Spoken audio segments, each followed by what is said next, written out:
Okay, so today we're going to be going over the three types of axles, and the three types are semi-floating, three-quarter floating, and solid axles. So here we can see we have a semi-floating axle, and then if we walk down over here we have a three-quarter floating axle, and then we also have a solid axle.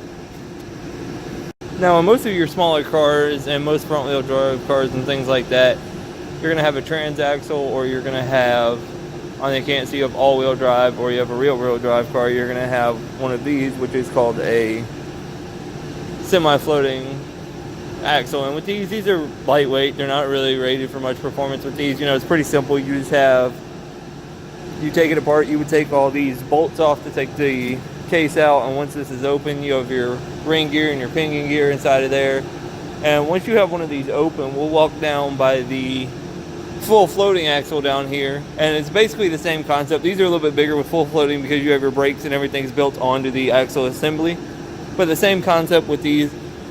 On a full floating axle, you have your ring and your pinion gear, you have the carrier pin that holds it in place. And on a semi-floating axle, normally you would take the clips or whatever's holding in the ring and pinion gear, you would take that out of your way. And when you do that on a full floating, there's a pin that holds the axle in place.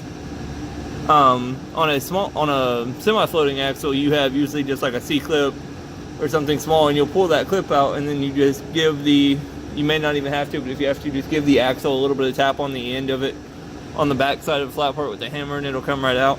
On a full floating axle like this, you're going to have these clamps and the pin. So inside of that, once you take all of that out, then you can take your axle out.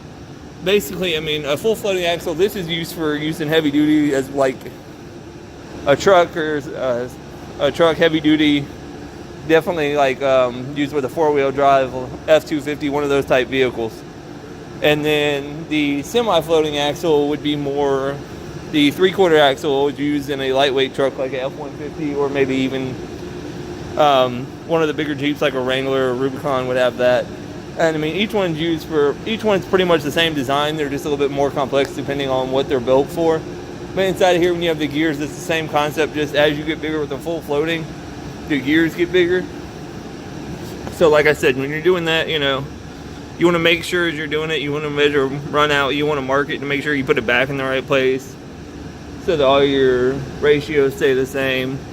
But as you look more inside of here, there's pins and clips and bearings, and you'll just take those out and mark them and make sure you put them back on the right side. And basically you do the same concept for all three. Like I said, the smaller ones usually have a C-clip or some sort of clamp in them. They're not as big as those. They don't have to have bearings with bolts on them because they're not used for heavy duty applications. But basically it's the same concept. Just know, I mean, it's all pretty simple to do. Just make sure you're doing it right. Take your time, pay attention, follow procedures, and you should have no problems replacing it. It's all pretty self-explanatory.